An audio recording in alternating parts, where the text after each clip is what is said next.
Hi guys, these are the worked solutions for your midterm exam paper 1. Please don't feel the need to watch this entire video through. I appreciate it, it's really long. Just watch the videos for the questions that you weren't sure about instead and skip through the ones that you're happy with. Right, the first question involved a box plot and we had some information we knew and some missing information. The first question just asks us for the median score, and this line here tells us our median value on a box plot, and so our median score is 60. Then we're given some extra information. We're told that the range is 47 marks and the interquartile range is 22 marks, and it asks us to find this value here and here. Now, we know that the range is the maximum minus the minimum.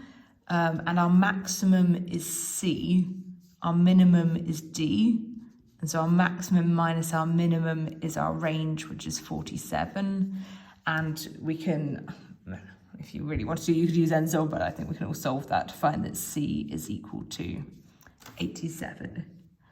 And then for D, that was the one that will involve the interquartile range, so our interquartile range should be our upper quartile minus our lower quartile equal to the interquartile range. Now we know the interquartile range is equal to 22. We know the upper quartile is this value here, which is 74, and the lower quartile is our missing value D. So 74 minus D is equal to 22, and we can solve that to give us that D is equal to 52. Right. The next question is one that involves some bivariate data. So we're told some midday temperatures and the number of cold drinks sold in a supermarket. And then that data is also presented in a scatter plot here. Now, the first thing it asks us to do is to find the mean temperature and the mean number of drinks sold. We could do that by adding up these values and dividing it by 6, and adding up these values and dividing it by 6. But I just wanted to show you that you can also do that on the calculator as well. So if I go into the spreadsheet part of my calculator, I can type in my X values, oops, there we go, which are 7, 12, 14, 15, 16, and 20. And what am I doing? There we go, my Y values, which are 280, 350, 380, 420, 400, and 450. So we've got all of that information in there, and then I can go to menu, statistics, stat calculations, and this here is 2 variable statistics because both X and Y are variables. So I can hit 2 variable statistics, and then I select my X list, which is X, my Y list, which is Y, and then I can leave the rest of it. It says it's going to put the results in column D, which is fine. And then when I take a look through, it gives me there my mean, which is 14 for the X's, and if I scroll down, it also gives me the mean for the Y's, which is 380. So I've got that information there, and part of the reason why this is so useful is because then that information is already in there for our next question. Because my feeling for the next question, which asks you to draw the line of best fit on the scatter diagram, is that a lot of you just kind of did it by eye, which is fine, and you're likely to pick up a mark for that. But if you want to get it in exactly the right place, then our best option is to actually find out the equation of the line of best fit. The other reason why it's handy to have the equation of the line of best fit is for part C, where it then asks you to make a prediction. So now that we've got all of that information in there, I can head back into menu, statistics, stat calculations. But rather than doing 2 variable statistics this time, I can head to linear regression because that's where it finds me my line of best fit. I press enter. I select my X list and my Y list. It says it's going to put the information in column F, which is good because that's nice and far away from the other information I've got, just in case I want it again. And I can hit OK. So if I take a look up there, it tells me that my line of best fit in the form y equals mx plus b, our m value is 13.4, so y equals 13.4x plus 192. So that's my perfect equation of my line of best fit, not one done by I, but one done by the calculator. But now the question is, okay, if we've got that equation, how can I draw it on my scatter plot? Well, something that's important is that any line of best fit will always go through the mean point. And so one of those 2 marks that you get for this question is, does your line go through the mean point? So I'm just going to draw in my mean point of 14,380. So 14 and 380, which looks like it's actually equal to this point here. And then, you know, it would be really hard to draw in a gradient of 13.4. I'm not denying it. But the one thing that we can do easily is get this y-intercept right, because that 192 is where our line should cross this y-axis. So I can find where 192 is, which is about here.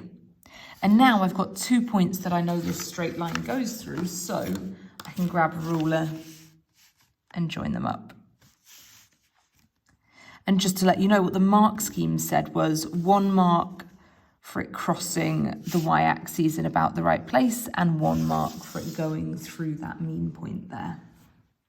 So now I've got my line of best fit, I can actually answer the following question in 2 different ways. So I could use the line of best fit as in my drawn line of best fit to find an estimate for the number of cold drinks that are sold on a day when the midday temperature is 10 degrees. And I think that's what most of you did. So you kind of looked up from 10 degrees, came along. I feel like I did not do that very neatly. Just to let you know, by the way, that's a 2-mark question, and I can give you a method mark if all you do is kind of annotate on this diagram, maybe drawing a dotted line up from 10 and then along again. There we go. So that looks like 330 to me if I use the line of best fit on the graph, so using the graph. Or now that I've got this equation for the line of best fit, I can actually just substitute in 10 as my value of x, because remember, x represents the midday temperature. So I can say y is equal to 13.4 times 10 plus 192. And if I do that on my calculator, then I've got 13.4 times 10 plus 192, which is then 326. Now, you didn't have to do this to get the mark, but if you're ever worried about using your graph and whether your line of best fit is in the right place, then just using the calculator equation for the line of best fit can be a good way to go.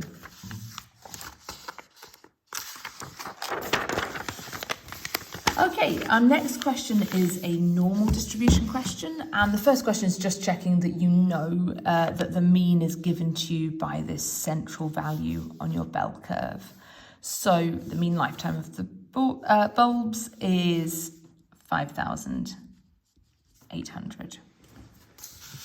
The next question it tells you the standard deviation, so we know our mean, we know our standard deviation. And then it asks you to find the probability that the lifetime of a randomly chosen light bulb is between 5,000 and 6,000. So if I draw that out as a little sketch, we're saying 5,000 is here, 5,800 is our mean, and 6,000 is here, and I want to know the probability that something is between 5,000 and 6,000. So now I've got my diagram, I can use my calculator to work that out. I can head to menu, statistics, distributions, and then it's normal CDF because I'd like to work out a probability. And my lower bound is 5,000. My upper bound is 6,000. My mean is 5,800. And my standard deviation is 850. And then I can hit OK, and it tells me that the probability of that is 0.4, well, to three significant figures, it's 0.420. And then the next question says, okay, so 90% of the light bulbs have a lifetime of at least K hours. So this time it's telling us a boundary it's telling us a probability and it's asking us to find a boundary. So there is some value, K, where the probability that it's got a lifetime of more than that, so this side, is equal to 0.990%. So we're going to be using inverse normal because we'd like to find a boundary, and I can head to menu, statistics, distributions, and inverse normal. But here's the bit where I need to be careful, because remember, the calculator is expecting you to give that area to the left, the 0.1, instead of the area to the right. So I put in 0.1 as my area, and then my mean is still 5,800, and my standard deviation is still 850.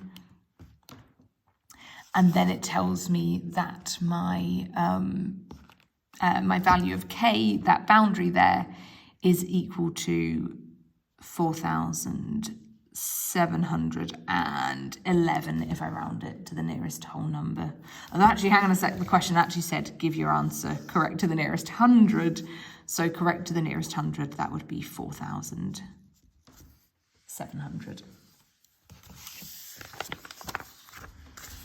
Right, the next question is about some statistics. It first of all gives us some data about the number of classes in which the students use the internet and the number of students of each of those. Now just be careful, this number of students here is our frequency, and it's the number of classes in which the students use the internet that is our actual kind of data, I suppose.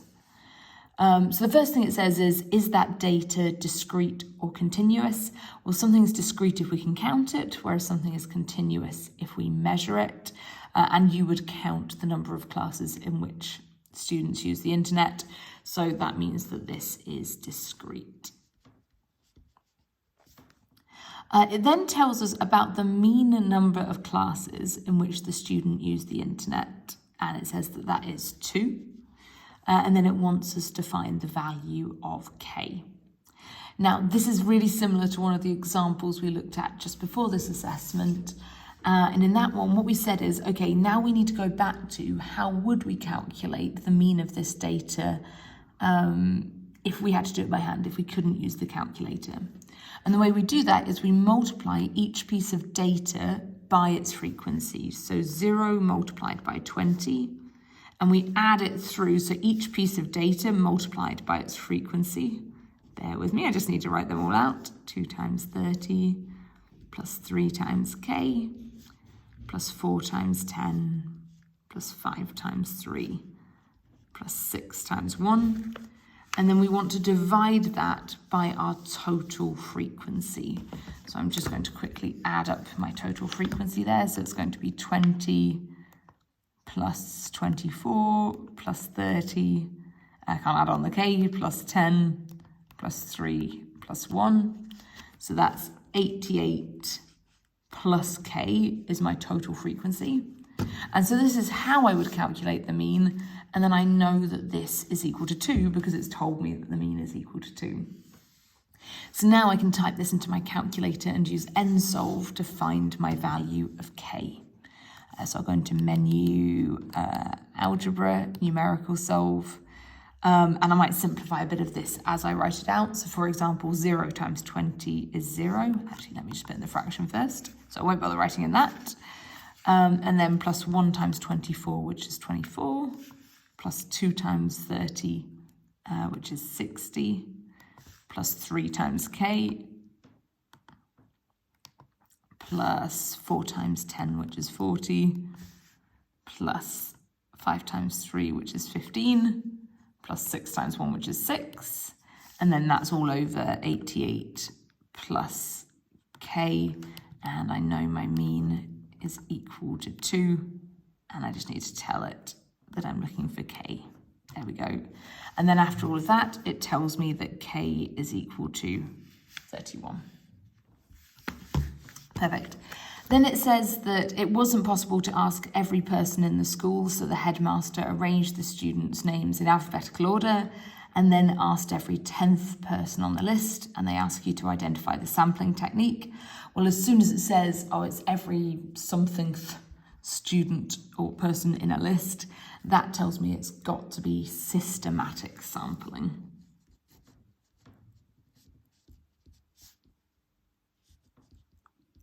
While this is only ever going to be 1 or 2 marks in your final assessment, I think it's really worth learning it because at the end of the day, it's an easy mark once you have learned those different sampling techniques, and there's only 5 of them. They also come in handy to discuss when you do your IAs as well. Right, our next question is one about these diagrams, and he makes 3 diagrams. The diagrams are shown below, and he continues forming the diagrams following this pattern. And then it says that diagram N is formed with 52 sticks, and it wants us to find the value of N. Now, clearly this is forming some kind of sequence, and I think the first thing we want to do is just to work out what are the numbers at the beginning of our sequence. So in diagram 1, there are 4 sticks. In diagram 2, there are 7 sticks. And in diagram 3, there are 10 sticks. Have I got that right? Yep. And so we can see it's forming an arithmetic sequence, right? It's adding on an extra 3 sticks every single time. And in this arithmetic sequence, our U1 is equal to 4, and our common difference is equal to 3. And then it's saying this nth diagram has 52 sticks in it. So that's telling me my UN is equal to 52. And I'm trying to find out what is n equal to. So first of all, I'm just going to write out the UN formula for an arithmetic sequence. Oh, not a mu, a u. 1 plus n minus 1 times d. And I'm going to fill in everything I've got. So UN is equal to 52. U1 is 4 n minus 1 times 3. And then I can use nsolve to solve this. So if I go into menu, oh, sorry, that's my fault. I don't know what I just hit. Menu, algebra, numerical solve. And I've got 52 is equal to 4 plus n minus 1 times 3. I think I just need to get back into that bracket and do a comma n and press enter. That is not the right answer. So what have I done? I've done what you guys always do. That's good. I put in a multiply back here when it should have been an add. Maybe you spotted that as I did it. Let me just delete that and put an add in. There we go. Perfect. Now I've got the correct answer, which is that n is equal to 17. And then the next question says the total, it says he forms a total of 24 diagrams, and it wants to know the total number of sticks used. So now, rather than finding U24, which would just be how many sticks are there in the 24th diagram, we would like S24, which is the total number of sticks in all of the first 24 diagrams. So we're looking for S24, and we can use the formula out of the formula booklet, which is n over 2 2u1 plus n minus 1 times d. And I can fill it in with everything I've got. So my n is 24, my u1 is 4, still 24 for my n, so 24 minus 1, and times 3. And then I can just type this into my calculator to find the answers. So that is 24 over 2, and then 2 times 4 plus, I think I can do that myself, so 23 times 3, and close my brackets and press enter, and it tells me that S24 is equal to 924. Right. The next question is a hypothesis testing question. It tells us about Ariane, who has a geese farm. She claims that the mean weight of eggs from her black geese is less than the mean weight of eggs from her white geese. This is going to come in handy later, so I am just going to underline it. And then it says she's recorded the weights of some eggs in grams for each group of geese in that table.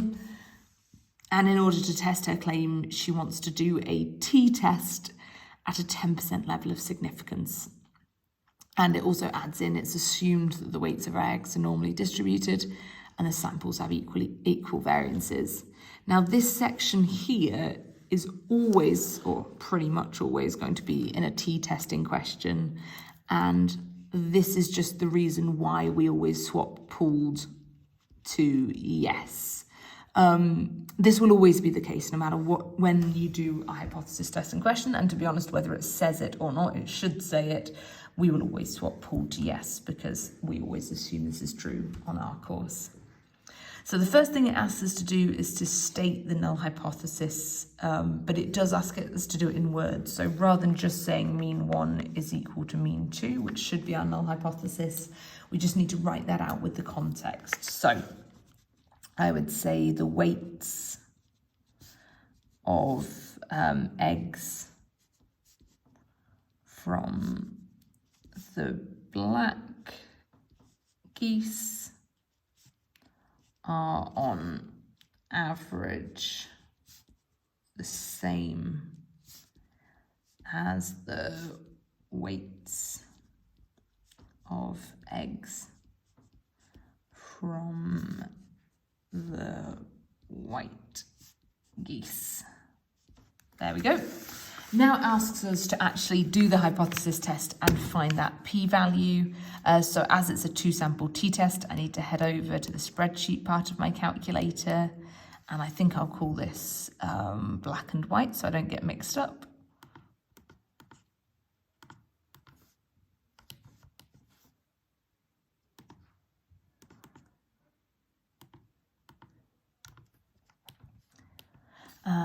And now you have to bear with me while I type all of this in. So 136, 134, 142, 141, 128, and 126.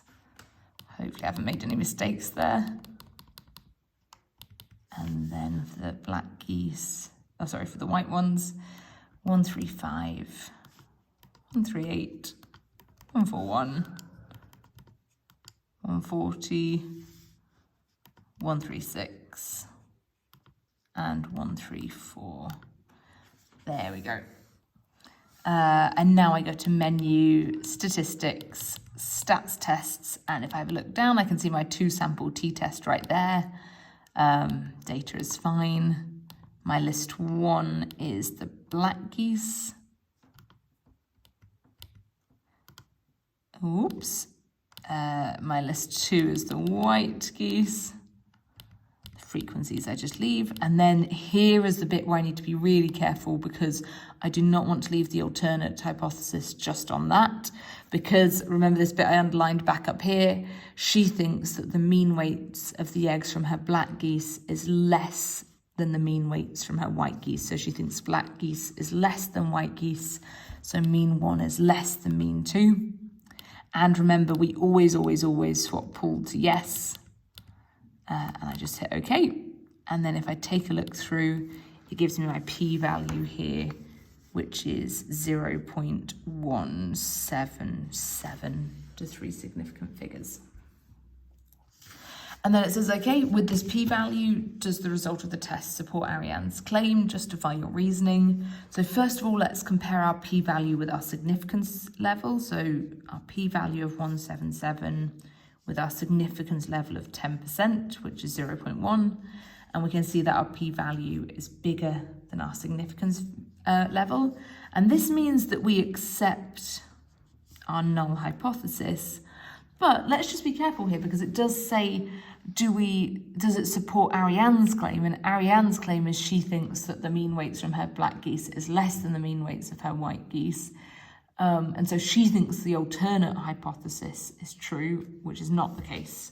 So I would say no, the test does not support Ariane's claim. There we go. Okay, moving onwards, we head on to the question I told you that was going to come up, the perpendicular bisectors question. It isn't, technically speaking, all that hard. It's just got an awful lot of steps to it, which you need to remember. So let's go through another example. It never hurts. So the first thing we want to do is to find the midpoint between our 2 points, and I'm just going to label these up now. So this is my x1, my y1, my x2, and my y2, and the midpoint formula in the formula booklet is x1 plus x2 over 2, y1 plus y2 over 2. So in our case, that is going to be 6 plus minus 6 over 2, and minus 7 plus 2 over 2. And if you simplify those, you're going to end up with 0 and minus 2.5. So that's our midpoint. Then we want to find the gradient between the 2 points, which is going to be y2 minus y1 over x2 minus x1. So that is 2 minus minus 7 over minus 6 minus 6. Which is equal to 9 over minus 12, which will simplify to minus 3 over 4. So that's the gradient between our 2 points, and then we want to find the perpendicular gradient.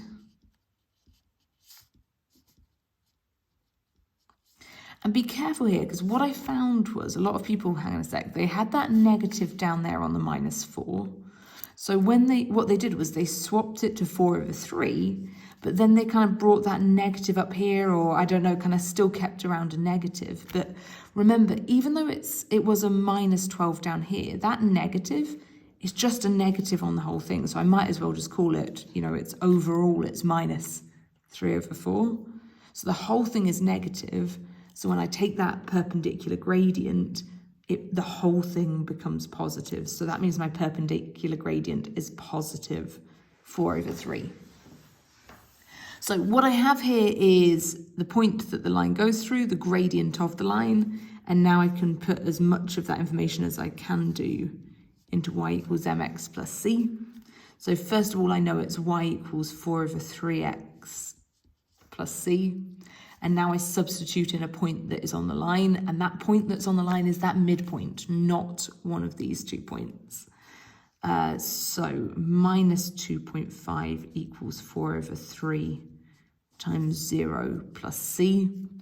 4 over 3 times 0 is 0, so c plus 0 is minus 2.5, which tells me that c is equal to minus 2.5. You could have used nsolve here, but it didn't seem like it was worth it. And don't forget, once you've got your c, to actually write out the equation of the perpendicular bisector. So it's going to be y equals 4 over 3 x minus 2.5. Final answer, there we go. In some ways, it really easy, 6 marks, but you've got to feel confident working through every single one of those steps. Right, the next question I have to say is definitely, well, it's meant to be a hard question. So it's a hard question, but it's meant to be a hard question. Let's have a read through and take a look at it together though.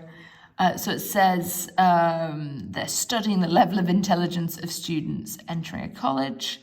They collect data from 4,000 students. I'm just going to highlight that because I have a feeling it will come in handy later. And it says that when they do it with a large population, it usually has a mean of 100. Oh, sorry, it's normally distributed with a mean of 100 and a standard deviation of 10. So I'm just going to write that down. It's normally distributed with a mean of 100 and a standard deviation of 10. And then they want to see whether these 4,000 scores also have a normal distribution with a mean of 100 and a standard deviation of 10. And he's preparing an expected frequencies table against an observed frequencies table, and he's rounded his expected frequencies to the nearest integer. So this is how many he got observed for each of these categories, and then we're looking for our expected value instead. So bearing that in mind, I want to find out if it really does have a normal distribution with a mean of 100 and a standard deviation of 10. Out of 4,000 people, how many would I expect to have between 80.5 and 90.5? So let's kind of draw that situation out. Here's my mean of 100, and I would like to know how many are between 80.5 and 90.5. So I want to know how many would be in between here. Now, what the calculator can do for me is it can find the probability that one person is between 80.5 and 90.5. So let's do that first, and then we'll talk about how to find our expected value. So, let's head back in again. So if we want to calculate a normal distribution probability, we can head to menu, statistics, distributions, and it's going to be normal CDF because I would like a probability. My lower bound is 80.5, my upper bound is 90.5, mean of 100, standard deviation of 10, and it tells me the probability of one person being between 80.5 and 90.5 is 0.145. 468.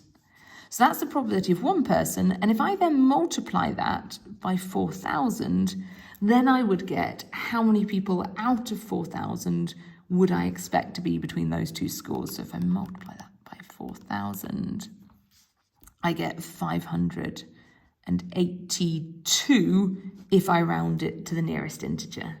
So I'm going to put in that expected value there of 582.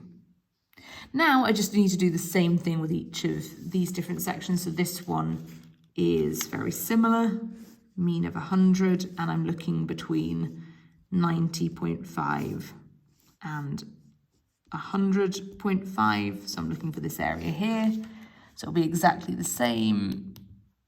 Statistics, distributions, normal CDF, a lower bound of 90.5 this time, an upper bound of 100.5,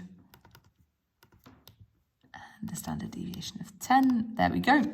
My probability is 0.348883, and then I want to multiply that by 4,000 to get my expected value, which is 1,396 to the nearest integer. And then just the final one now. In fact, I'm not even going to write it all out. And I'm just going to head back into here. Oh no, can I go back up another one? Oh, okay, I think I was trying to be too clever and it's not worth it. Let's just do it this way. Statistics, distributions, normal CDF, lower bound this time is 100.5. My upper bound is 110.5.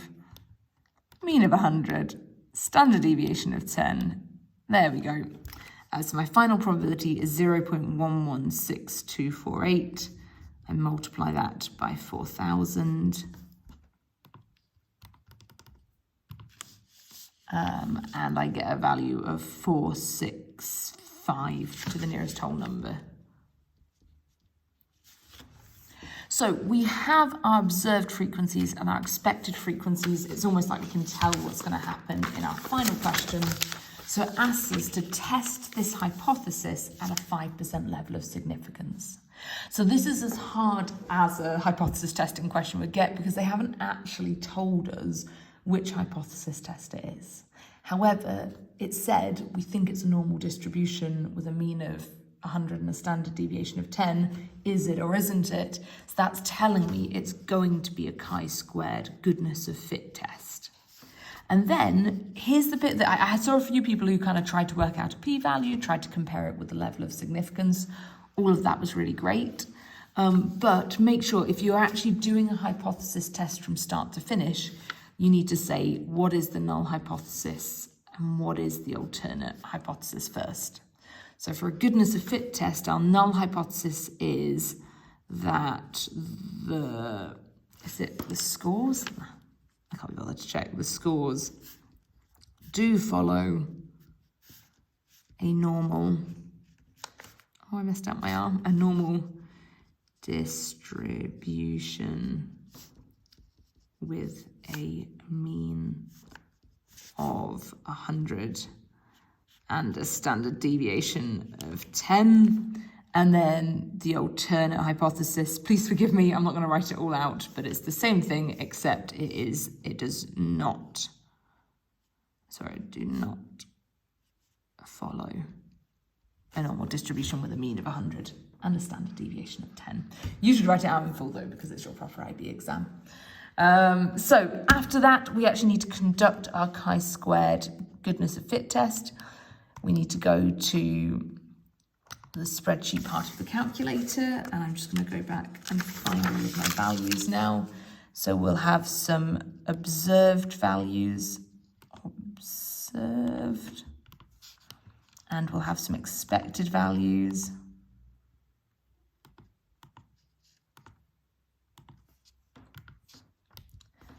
So my observed frequencies are 20, 90, 575, 1282, 1450, 499, 80, and 4. And then we just put in our expected frequencies too. If you did get your expected frequencies wrong, that's okay, because you can still put in whatever expected frequencies and carry on with the rest of the hypothesis test. I mean, something sensible is probably a good idea. 1396, 465, 507, 76, and 4. There we go.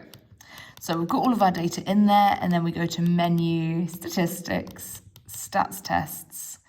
It's a chi-squared goodness of fit test. And then our observed list, I always name it with the right things so I can't get mixed up. Our expected list.